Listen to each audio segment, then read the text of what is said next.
Hello, good evening.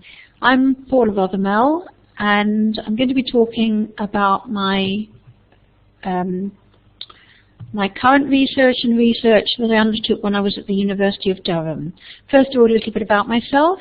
I've been involved in home education research in the United Kingdom since 1996, and this has involved many appearances at conferences, international and national, and radio and television interviews, and the publication of research over the years.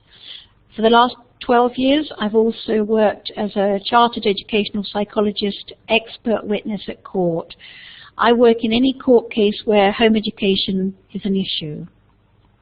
Typically, these involve care cases and divorces, which are in the civil courts, and school attendance order, which are in the United Kingdom in the criminal court. During the 2009 British Review of Home Education, I was invited up to Westminster to provide the government with some input, and that was followed up with my presenting at a conference at Westminster, and my work's been cited, I'm not quite sure, I think 5 times in the House of Commons. I'm going to talk today about, so I'm just bringing it up, I'm looking at a different screen, the importance of parental involvement in children's learning. For years, parents have been made to feel that their input is of less value than that of schools. However, research focusing on children's learning outside school shows that the value of parental input should not be underestimated. What really motivates children is love, and this can be interpreted in terms of parental involvement. Input can involve just as little as just being there for the child, answering and helping to answer questions as and when they arise, and facilitating resources and activities. This has become a really interesting topic for me recently, although my research is from a few years ago, because I see an ever increasing, it seems, push to put children earlier into school. I live in Switzerland, and children actually, in the area where I live, children actually start school in their 7th year, and that's just about to change to harmonise throughout Switzerland, and children will be starting school between 4 and 5, so it's become quite a hot topic for me. So back in the 1980s, Jack Tizard and Barbara Hughes wrote their seminal book, Young Children Learning. They found that parents had the advantage of understanding the context of their children's lives in a way that teachers couldn't. In the last line of their book, they write, "In our opinion, it's time to shift the emphasis away from what parents should learn from professionals and towards what professionals can learn from studying parents and children at home." Their findings lend support to the idea that parental input is not just a useful support tool, but a powerful source of children's learning potential. In a later study, Jack Tizard concluded that teachers responded better to children whose company they most enjoyed. And we all know the value for a child of having a teacher they really like. In terms of what a parent can offer, it's clear that those with the most invested in their children's development are the parents. Parents are likely to respond well to their children, and vice versa, so this is reciprocated by the children. Other research has described this as a cycle of positive attribution. That's Giorgio, 1999. Tizard and Hughes' study looked at conversations between adults and children at home and at school. They found that substantial discussions in the home were replaced by more subdued performance at school, with children taking a more passive role. They suggested that a shy child at school could easily be misjudged as being like this at home. The researchers found that home children were found to hold 27 conversations an hour, averaging 16 terms, whilst at school these same children had about 10 conversations an hour, averaging 8 turns. Home-based conversations covered a wide variety of topics, and children were found to ask approximately 26 questions an hour. These conversations took place in a variety of settings as families went about their daily lives. During the conversations and questions, the children could be seen trying to make sense of their world using why questions, assimilating new information and adapting what they already knew to fit with new ideas and findings. At school, children's conversations were more limited and less intellectual, whilst the number of questions per hour fell to approximately 5, and most conversations were more likely to cover process relating to school. Professor Carol Aubrey, who is my first supervisor for my PhD, has stressed in her research the rich informal knowledge that children bring into school. It's possible to infer from her remarks that parents play a role in the gathering of such knowledge. The Australian, or Anglo-Australian psychologist, who's also written about home education, Alan Thomas, speaking about the love of literature he observed by children in his study, attributed this to the children's exposure to dialogue, that is, home-educated children, and to the way in which the parents responded to their children as individual learners. He found, or he writes, the best support for the proposal that school-aged children can go on learning as they did in infancy comes from those parents who, when their children reach school age, just go on doing what they were already doing. These parents are simply continuing their children's apprenticeship to the culture. It's Thomas, 1998. Researchers in a Californian study examined the way in which parents can be important resources in the home learning environment of young children. Parents from 50 families involved reported that at home their children asked complex questions involving topics such as biology, physics and behavior. They found that parents felt good about being involved in these questions and encouraged this style of learning. This contrasts with observations made by Tim Coulson from the United Kingdom from the Qualifications and Curriculum Authority, who stated, often parents do not have a clear idea of what their children can do, how they can best help them, and how their children are doing compared to other children in the class. This view represents a genre of professionals who have done so much to undermine parent power by making parents believe that they need instruction in supporting their parents' learning. Also at odds with the standard view are the findings of, from my own research during my time at the University of Durham. I found that children who were educated at home during their primary years perform at least as well as school children, even where their parents have little formal education beyond school. What this tells us is that the added value of school during the early years, over and above parental input, is perhaps not as significant as often thought. I found that home-educated children from working-class families excelled over their middle-class peers. This important finding suggests that the general assumption that children from poorer backgrounds are not going to do well may be a school effect rather than one of class.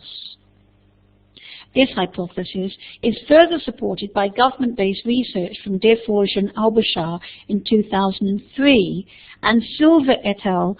2003, again government-supported research. Both sets of research found that after all other factors are accounted for, parental input is the most important factor in children's attainment. Of course, the question is, if that is so, why is there a push to put children into school earlier and earlier? Whilst my own findings relate to home-educated children, they provide the clearest insight yet into what parents can achieve in terms of helping develop their children's potential. Outside school, children absorb their knowledge gradually by virtue of informal repetition and assimilation through everyday learning, involving the natural process of dialogue and exploration.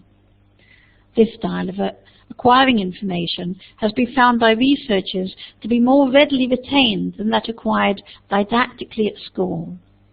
The eminent child psychologist, Professor Annette Karmeloff-Smith, has described the way in which children take on board information from the external world, reorganizing it internally and combining it through conflict and or agreement with previously internalized knowledge, eventually attaining mastery over the situation. Her work resembles, of course, the ideas of Piaget.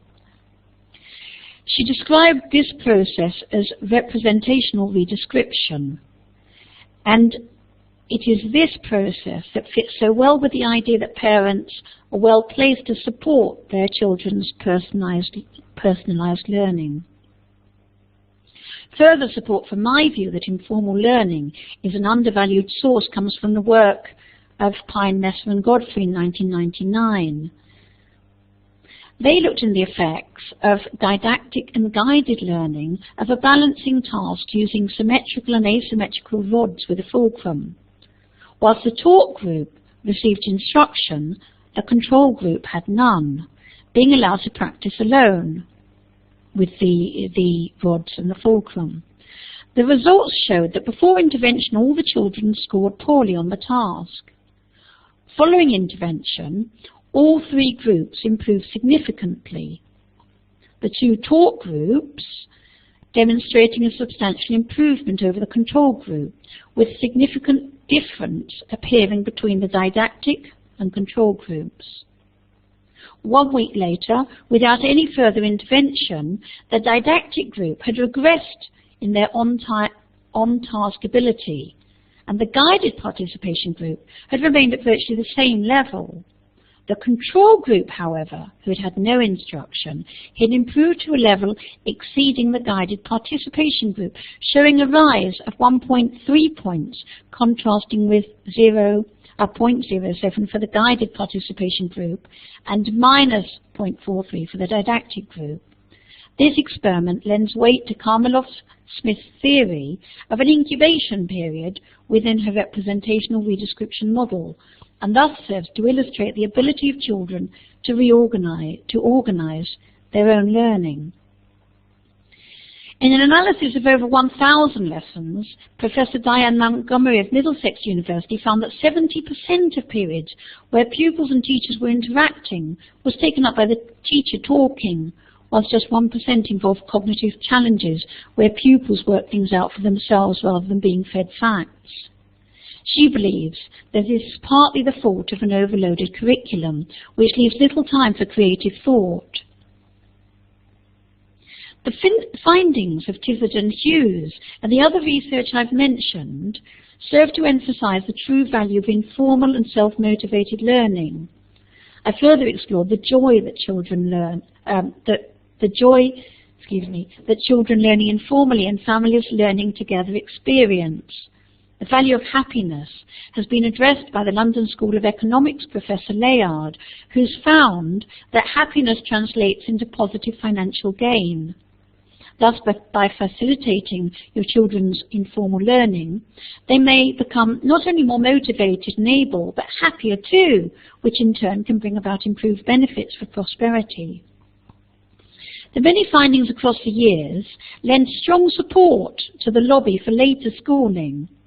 Nevertheless, the idea that children have a critical learning period, despite being unsubstantiated through research with humans, has found common ground amongst politicians across Europe.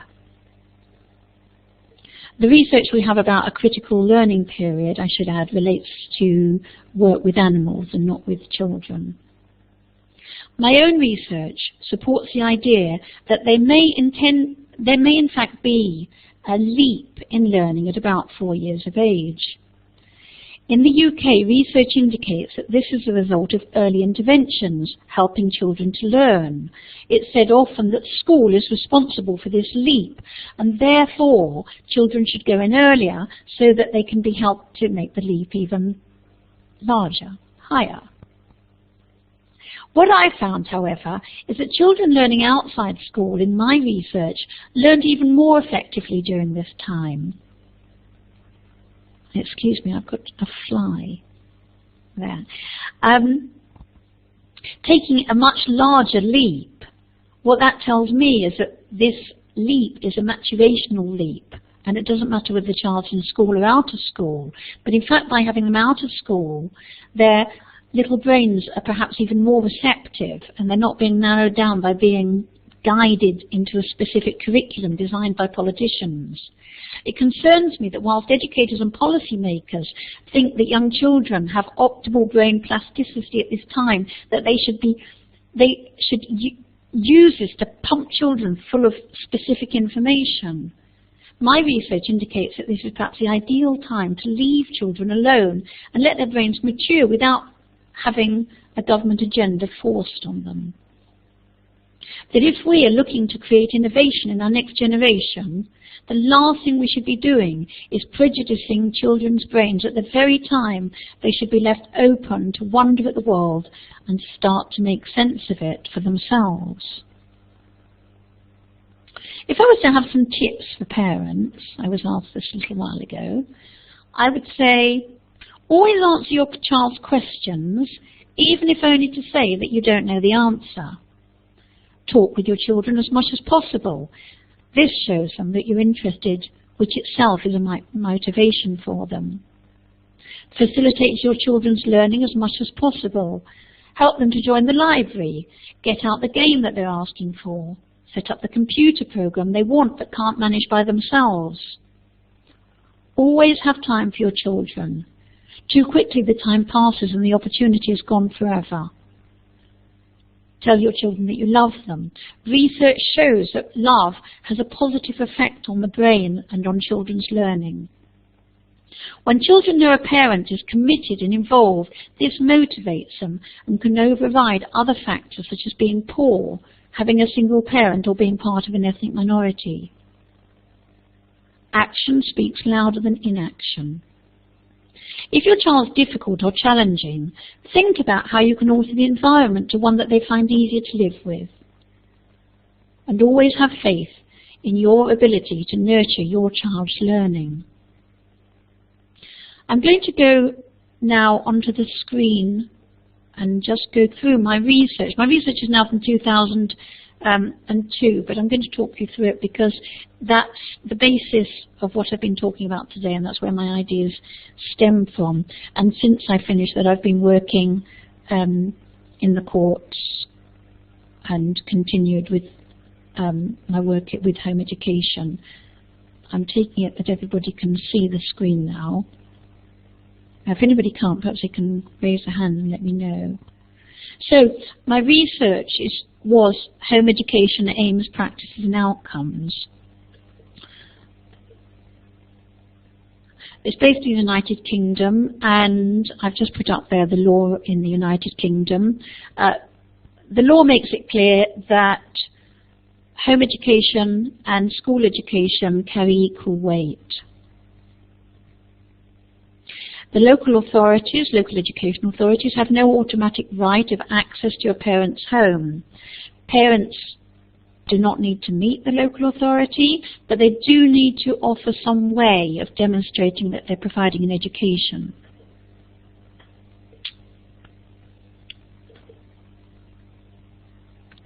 So in the United Kingdom, the local authorities don't have a remit to authorize home education. The choice lies very firmly with the parents.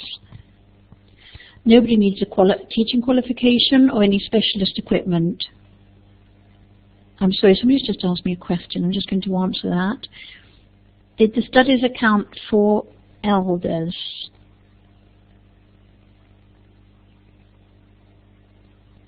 I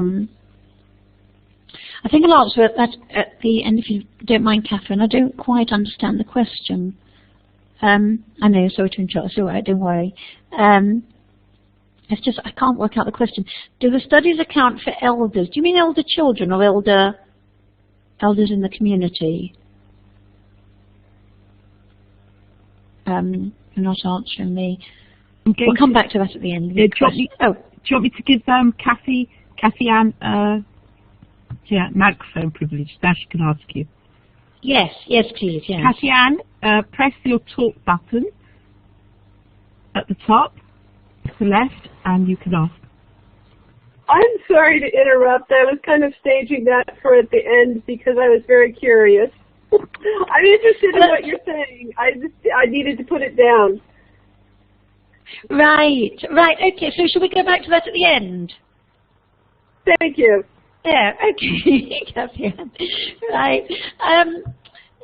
Okay, so, yes, back to points on my bulleted points here. Some families follow a routine and some don't. Some are known to the local authorities, some aren't. Families who have never been to school in the United Kingdom are under no obligation to inform anybody. And to deregister a child, the parent simply needs to inform the head teacher or the proprietors, which would be the governors. Things are just slightly different in Scotland, but it's many similarities as well. So in the United Kingdom, we don't have a clear definition of home education, which we do as a phrase we use mostly in not homeschooling. It's not an education wholly at home, obviously, because much of it happens outside. We might say home because parents are committed to it, and it's definitely not wholly within a school, not subject to the regulations of schooling. It's governed very much by the European Convention on Human Rights, which says that no person shall be denied the right to an education. In the exercise of any functions which it assumes in relation to education and teaching, the state shall respect the right of parents to ensure that such education and teaching in conformity with their own religious and philosophical convictions. As you might be aware, though, although Germany adheres to the European Convention of Human Rights, I think they interpret this point rather differently, in that the state has overall authority to determine what is an education, and it doesn't like home education. So in the United Kingdom, there's, I would say, a large minority who are educating what we call autonomously, with self-directed learning. In England and Wales, we don't have a clear definition of what a suitable education is. It's said to be one that prepares children for life in a modern civilized society. The reason we don't have a clear definition is because England operates through case law, whereby laws are made through cases that come to court, and that gives us arguably ever murkier clarifications. So there is a continual argument about exactly what is an education. In the United Kingdom, we don't know how many home-educated children there are, since nobody has to register. Perhaps 100,000. It's just not possible to tell. So my study built upon previous work from England, Wales and Scotland. I've got to list a few of them there. It's often said there's a dearth of information about home education or the home education research in the United Kingdom, but I'm not sure that's really true at all. So just jumping ahead here, I looked at 419 home educating families, which covered 1,099 children. Obviously those are quite odd figures, but I received over 1,000 questionnaires, but time and resources made me stop at a point where I'd sent 419 off to an analyst at the university, and I just drew a line under at that point, so I didn't get over swamped with data. I keep moving my button. So this is the basis of my 2002 research. I started with a questionnaire survey, and I went on to use educational data with some assessment. A baseline assessment, which is still used throughout England, is now translated into eight languages, and thousands and thousands of children, hundreds of thousands of children have used the same assessment that I used. And I used a national literacy tests as well. So I looked in England at children aged 4, and at the end of a 9-month period when they were 5, that was beginning and end of reception year, children aged 6 to 7, and then children aged 5 to 6, 7 to 8, and 9 to 10. What's particularly interesting about my research is that when I started, I didn't intend to assess so many children. I started with a qualitative idea for my research, and then I bumped into somebody at the university that said, oh, would you like to trial some of our tests on your cohort? And that led me into the assessment aspect of my study. So when I sent out the survey, there was no question of me suggesting that there would be an assessment aspect to the research because I hadn't myself thought about it. So some people have said, oh, the people who answered your survey obviously had clever children because they were anticipating participating in assessment, but that's not in fact the case because the survey made clear this was a qualitative and not a quantitative research. People did have the option to remain anonymous or to give me their names and addresses, and just about everybody did. And then I approached people, everybody in the cohort who had children in the right age groups. And of all the families I approached, just one said no. I also used psychological data and use some psychological and social tests or assessments with children. So this was a nice study because it covered a qualitative, quantitative and psychosocial aspect of children, and it remains to date the largest study ever undertaken in the United Kingdom. The questionnaires brought me answers about how people are home educated. They tend to do some work in the morning and the afternoons are left to play. The national curriculum, nobody really likes that. What families most valued was time together. And when I asked about advantages and disadvantages to home education, many people said the disadvantage was isolation within the community. So it wasn't them isolating themselves, it was that the community isolated them. And assessment. Assessment was ongoing. So we had the alienation from the wider community, which many people found distressing. There was an idea that families were searching for something. People weren't committed to home education from beginning to end. It was the idea that this is what we're doing at the moment. And I found many families have children in and out. And I think now when people come to me or when I'm in court, there's this idea that if a child's been home educated at 5, that the mother is wanting to do that until the child's 18. But of course, just because someone's educating at 5 and they may have a plan to perhaps educate till 7, it doesn't mean that that's going to go on forever. And I think there's quite a narrow understanding of home education in the United Kingdom that, you know, people aren't going to be flexible, whereas the fact on the ground from home educating families is that they're indeed very flexibility, and flexibility is the essence of home education. What I found quite curious is the idea that people do work to the school year. Because if I ask people for a timetable, they say, we don't have a timetable. And I said, well, I found it out as I went along. But of course they have a timetable because many children play with children in their local area. And that means that they're dictated to by the school timetable. They have to wait for their friends when they come home from school. They play with their friends more in the term time than more in holiday time than term time. So whether you like the school year or not, you're somehow stuck with it. Then I found change over time. Families started off with an idea that I found altered over the 3 or 4 years of my study. I found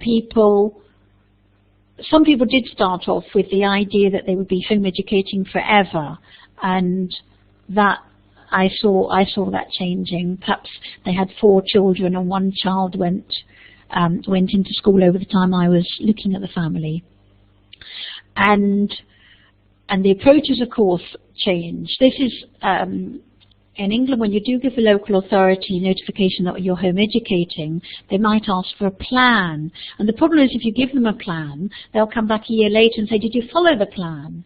Whereas many home educators may well start with a plan, but that will change.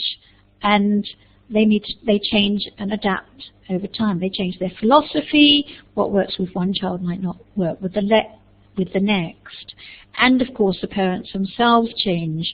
The longer people do home educate, the more the parents' friendship groups will be interlinked with other home educating parents.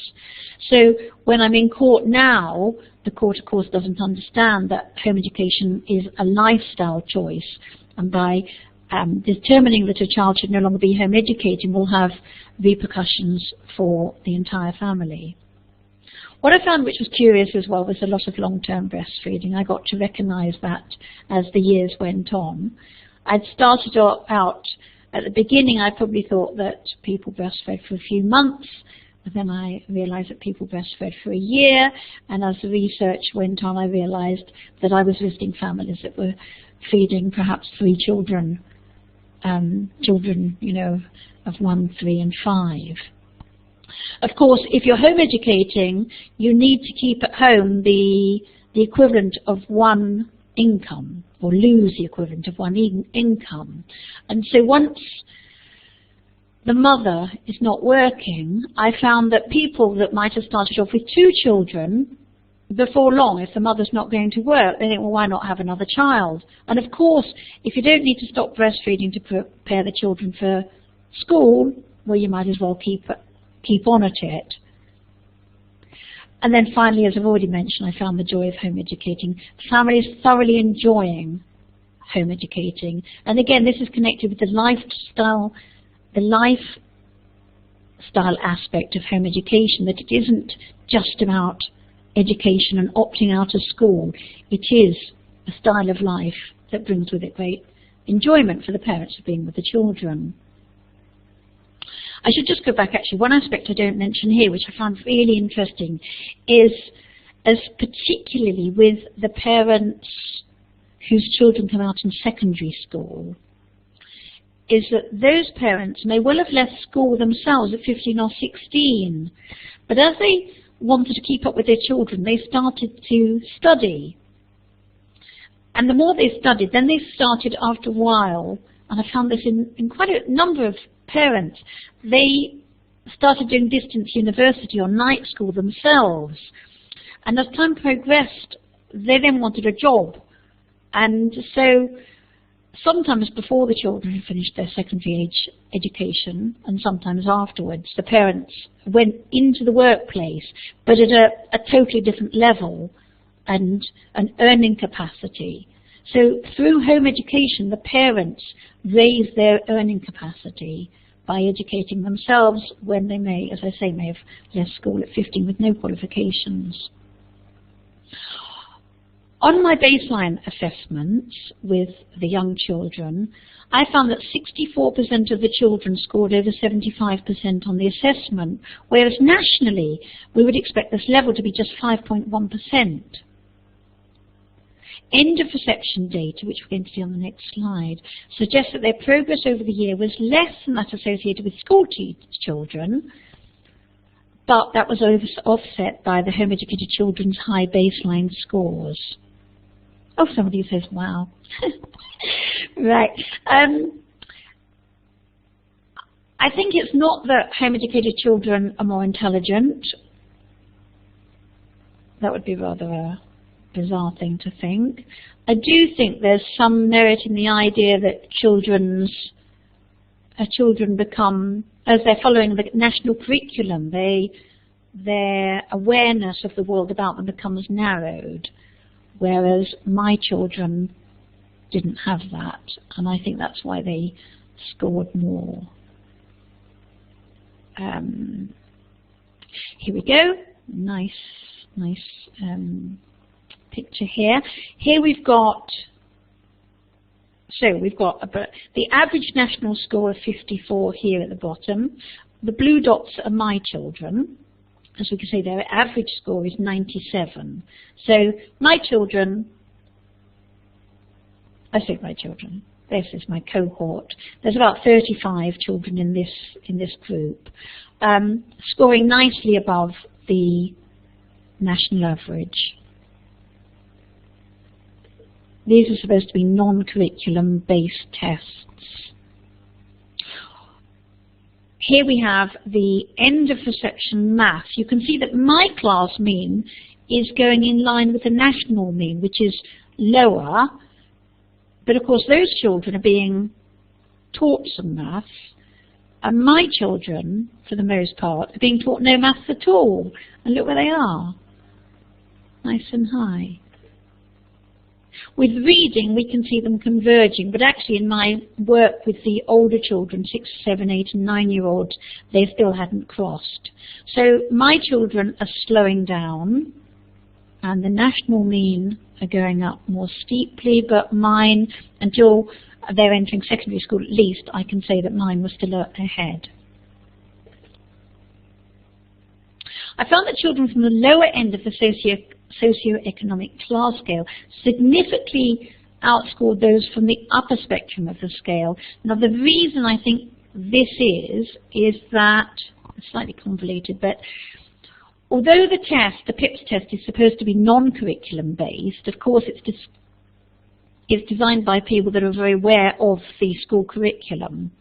And I think that I think that's probably an English term, working class, a very English term, working class. But the parents of the working class parents came under more peer pressure from their own parents and parents-in-law to have their children learning what was going to be expected of them in school. And I think that's why those children, those home-educated children, outscored the middle-class home-educated children who had the very laid-back, laissez-faire parents, you know, if my child doesn't read by 11, who cares?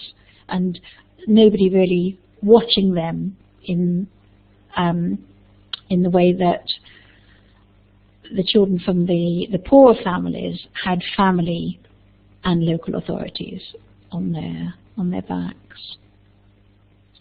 I did some national literacy project work with children aged 7, 9 and 11. Just to see here, you can see that my children, there's a ceiling point in standardized score, so you can't score higher. So there are my children scoring rather well. 68% of the children are expected to score between 85 and 115. And I found just 70% scored within that expected range, whilst 80% of my children scored in excess.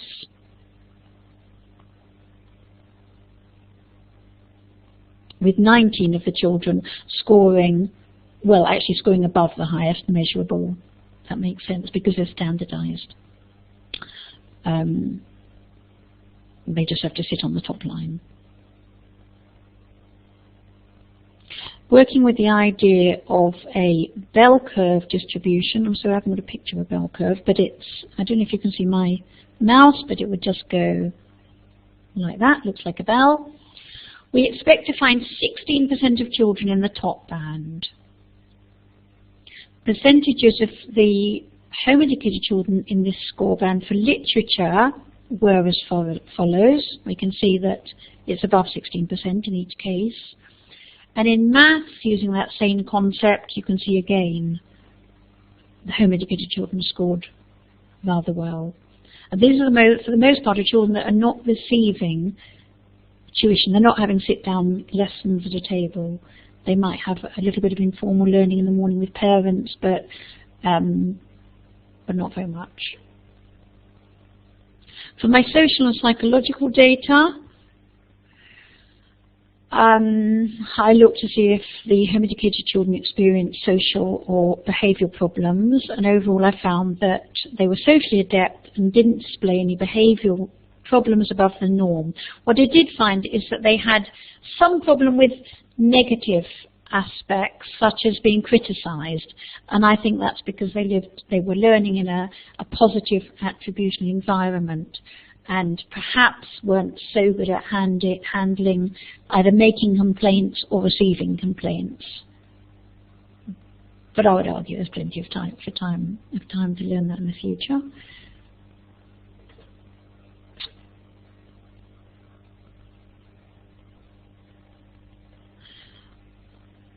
I found that the useful points that I learned from the home educated sample didn't come out of the assessments. It was the qualitative aspects that were interesting, such as the joy of education and the time together and the way the children were motivated by having parental attention.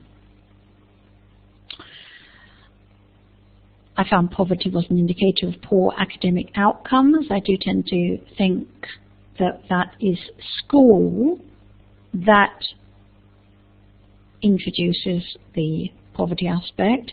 If you've got motivated parents interested in their children, it doesn't matter how poor they are. The children will respond well. The answer there for me is not to put children into school earlier, but to actually support the parents that need the support to be able to work at home or in their communities with their children during the early years.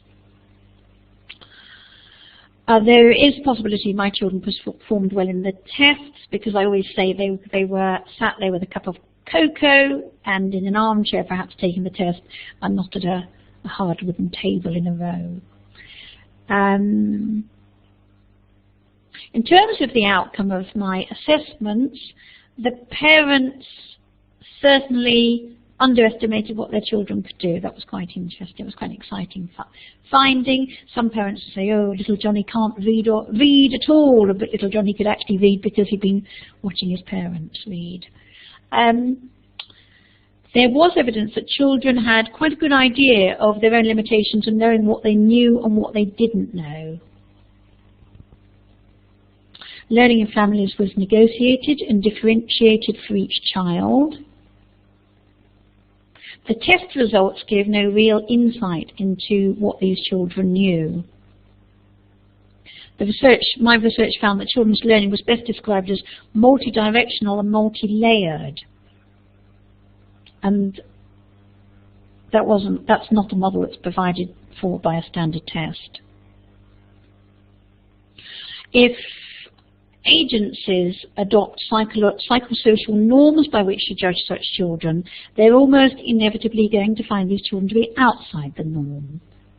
What is desirable behaviour from a school child is very different from what's deemed to be desirable behaviour from a home-educated child.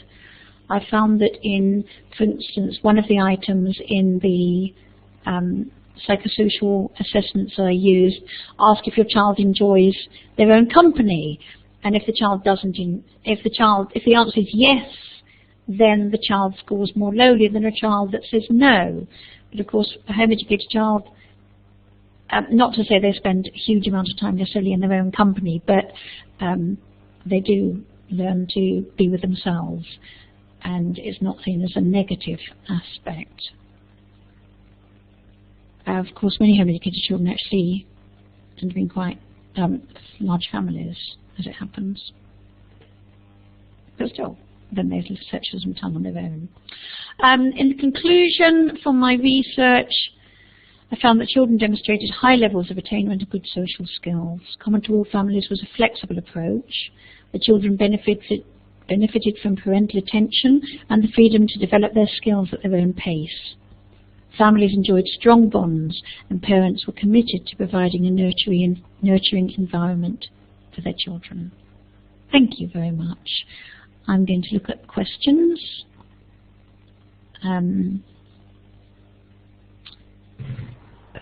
Where shall I go? Yes, Maisie, hello. Maybe if someone wants to ask a question, they can raise their hand and I can give them a microphone privileges. Right. Okay. So if anybody's got a question, if they'd like to raise their hand, then Maisie, who's helping me, will be able to give you a microphone.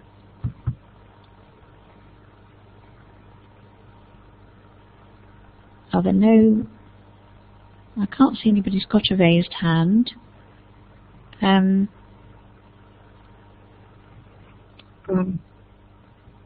Kathy. Hello, Kathy Ann. Are you there? I'm trying. I think I am now. Yes, now it says I am. Yeah. I Hi. can try again on my question. Hi. Thank you. I'm so enjoying this. And the reason that I asked the question was because the U.S. studies of Head Start and the need to start children early were thrown off by children that had a grandmother. That if they had a grandmother at home, an attentive adult who listened to them, they didn't need to go to school early. And so they had to drop them as a qualifier. And I just wondered if there was anything similar in the studies in the UK of if home, it may not have the parents, especially in the working class families, but has a special person. Yes, I think I've seen quite a strong influence from grandparents helping with the home education. And yes, mother may go out to work or may have to work part-time, but certainly I have seen grandparents being involved in the home education, and it seems to be very positive. I've seen that the Head Start studies are slightly thrown off. In the United Kingdom, we hear a lot about research showing that early intervention is good for children, but I suppose with Chinese whispers, what comes out is that's an overall blanket, early education is good for children. But actually the research is done with underprivileged families and doesn't apply to everybody.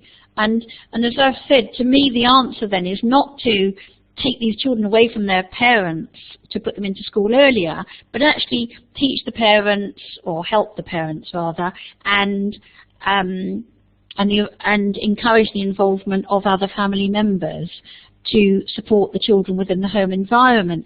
Because even the research that finds, or say they find that early intervention is good for children, still finds that above all other factors, parental involvement is the main predicative factor of children's later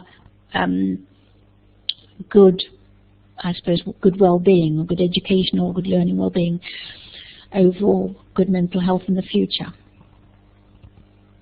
I've got another question.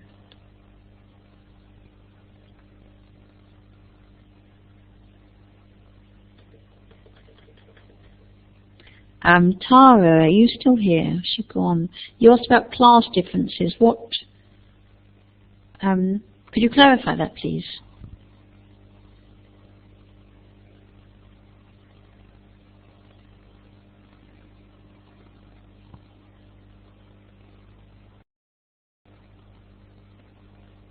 Talk by pressing the talk button if you want to.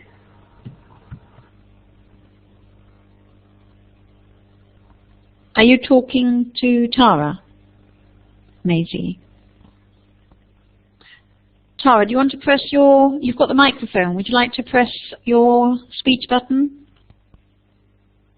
Or type again?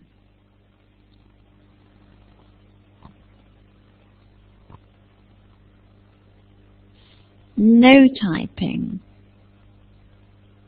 And no speech, no. Has Catherine got her hand raised again, or? Hello? No. Hello, who's that? Tara. Oh, hello. Hi, Tara. Hello. Can you hear me okay? Yes, I can hear you fine, thank you. Right, thanks. I just wondered, I wondered about the class differences of your cohort. What sort of class they were? Sorry, what? The class differences of your home educated sample. What was the? Yes, what about? What did it look like? Your class of your group. Were they mostly from a middle class background, or what was? No, they weren't mostly from a middle class background. I'm sorry, I can't remember the. I'd have to. Oh dear, bring up my PH. No, they certainly won't. I can't give you the figures offhand. I'm sorry. Okay. But certainly, I had a good number of families. I used a standard criteria to determine which socio-economic group people fell into. Uh-huh. And I had quite a large sample of lower socioeconomic group families. I think those tend to be the families of the children that withdraw later. Okay. So what I found overall is what I call from the from birthers. They're more likely to be the middle class children because their parents are feeling confident from the outset. Then within the primary age range, you've got the from birthers that never go and those parents that withdraw their children. So the ones that withdraw their children will be less likely to be middle class families, but they will be parents that thought they might like to home educate, they might have read about it, and they didn't have the confidence, so they might have said it to their partner, oh, that looks like a good idea, I read about it in the tabloid press or something, and somebody says to them, what a silly idea. So they don't go ahead, and then later, during the primary years, something happens at school, and the parent then goes into the school and says, oh, I'm taking Josie out the school. And the local authority get quite wound up about these people with withdrawing their children for what they call the wrong reasons, because it might be something relatively small, but what they don't understand is that the parents that do that probably thought about home educating at an earlier time, but they didn't have the resources or the support to do it. So they just needed a niggly problem at school.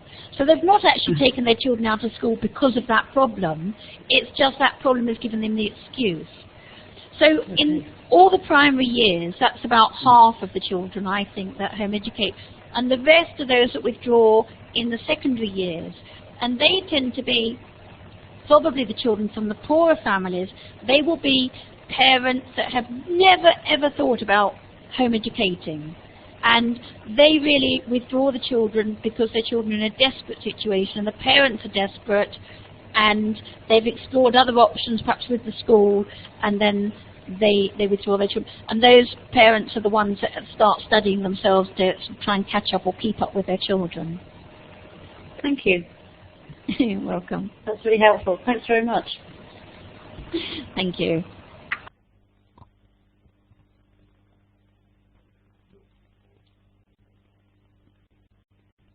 So I think we've finished now. Thank you very much for attending my session. Thank you.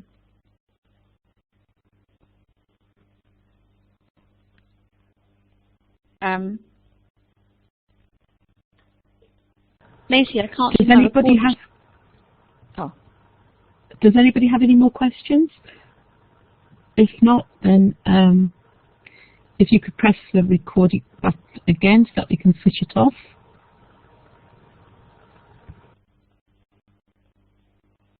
I can't see the record button anywhere. Stop recording. It's at the top on the left between the BB and the load content. It should be. No, it's at the not right. there. Sorry, on the right. No, it's on the right. It's not on the left. I'm really sorry. I can't see it at all now. It's gone. Really? I don't know. I pressed it at the beginning, and then I've not seen it again. Yeah, I remember. Okay.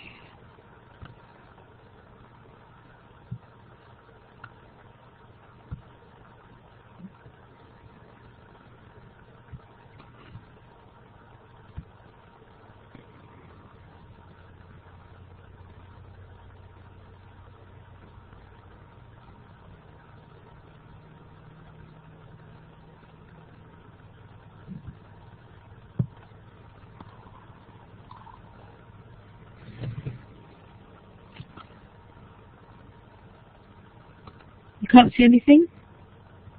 Nothing at all. No.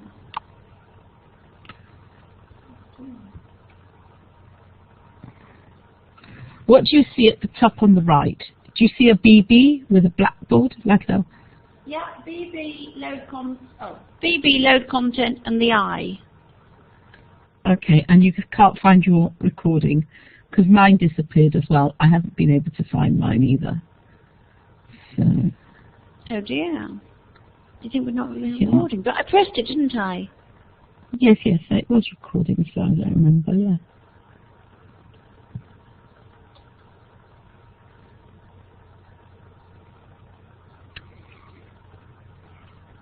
Okay, I'm going to ask for help. Right.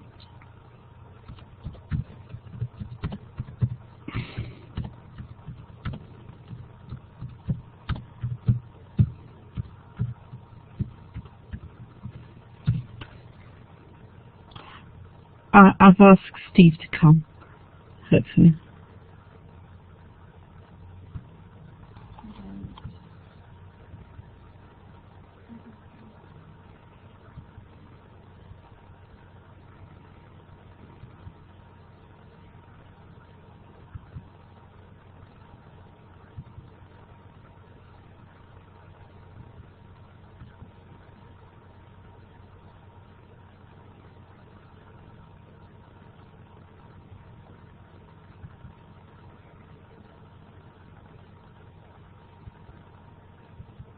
That's funny, isn't it?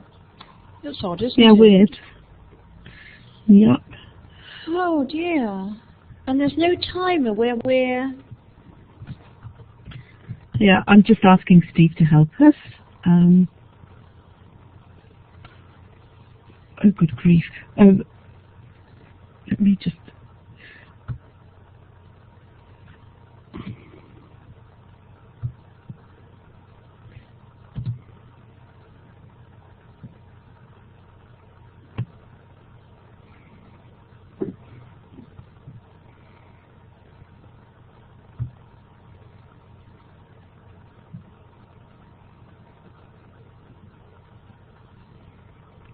Or in order for the recording to process, you need to exit the room by clicking the X. No, that's something different. But Steve's coming now. You should be here soon.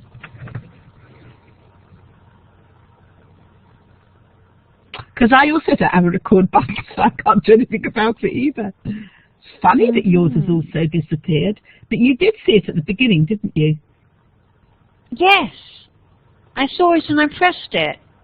Yeah, I remember that. But then I never looked at it again.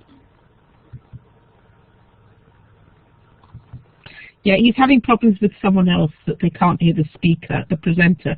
So, right. Don't worry about it. If you need to go, you can go. And I'll just wait. All right. Will you be able to turn off the recording though when we find it? I can't, but he'll have to. But it's okay. You can go if you need to go. All right. Well, it was very nice and very interesting. I'm very glad that I came. Oh, here's Steve. Oh, thank you. Oh, it's there. Okay.